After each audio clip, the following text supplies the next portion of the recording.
They say a man will only realize the value of water when the well runs entirely dry. But what happens when a son sells his own eternal paradise for a passing shadow on the street?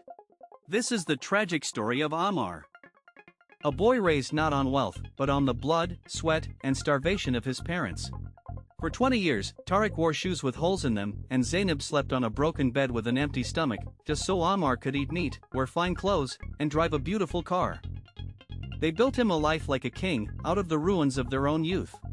But as Ammar grew into a wealthy, handsome young man, his eyes became blind to the aging, trembling hands that had built him. His heart was captured by an illusion. He met Layla. She was a girl from the streets of high society, breathtakingly beautiful, but her heart was made of cold stone. She demanded luxury, expensive dinners, and gifts. To Ammar, she was everything. To impress a girl he had known for barely a month, he began to drain his parents' life savings. When his frail mother, Zainab, asked him for a few coins to buy her heart medicine, Ammar screamed at her, "You only care about yourselves. Do you know how expensive it is to maintain my lifestyle?"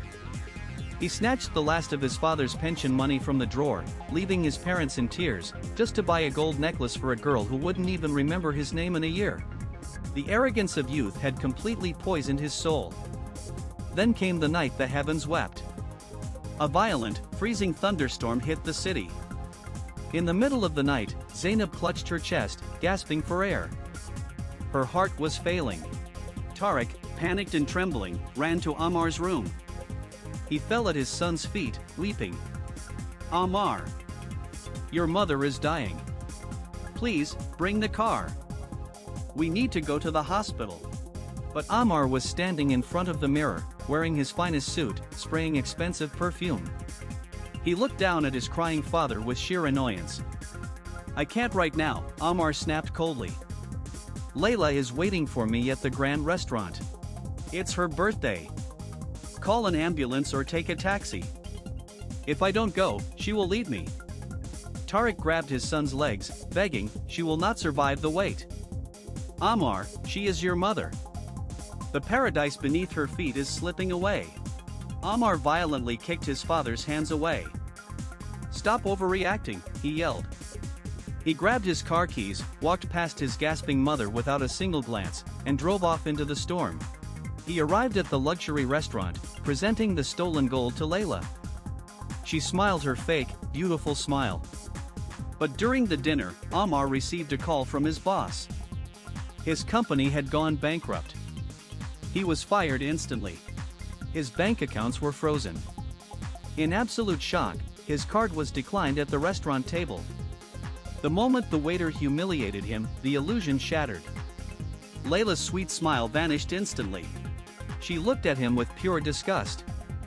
"You have no money," she sneered. Without a second thought, she stood up, took the gold necklace, and walked out the door, stepping into the luxury car of another wealthy man. The girl he had sold his soul for, abandoned him in less than 60 seconds. Left with nothing, humiliated and broken, the fog of infatuation suddenly lifted from Ammar's mind. The horrifying reality of what he had done struck him like a massive physical blow. His mother. His father. He ran out of the restaurant into the freezing rain. He had no car, no money. He sprinted through the mud and the storm for miles, crying, slipping, bleeding. He reached the hospital emergency ward, completely soaked and covered in dirt. The long hallway was deadly silent. At the end of the corridor, sitting on the cold floor, was his father. Tariq looked up. He didn't look angry. He just looked empty.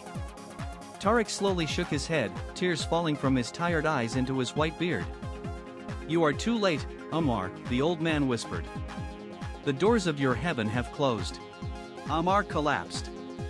He crawled to the hospital bed, but the white sheet was already pulled over his mother's face. The woman who starved so he could eat. The woman he abandoned for a stranger. Gone forever. He let out a scream of agony that shook the very walls of the hospital. But tears cannot wake the dead. And regret cannot buy back time. A man who throws away the unconditional love of his parents for the temporary, fake love of the world, will find himself with nothing but the ashes of his own destruction. Honor your parents while they breathe, For the silence of their graves is a pain that no repentance in this world can cure.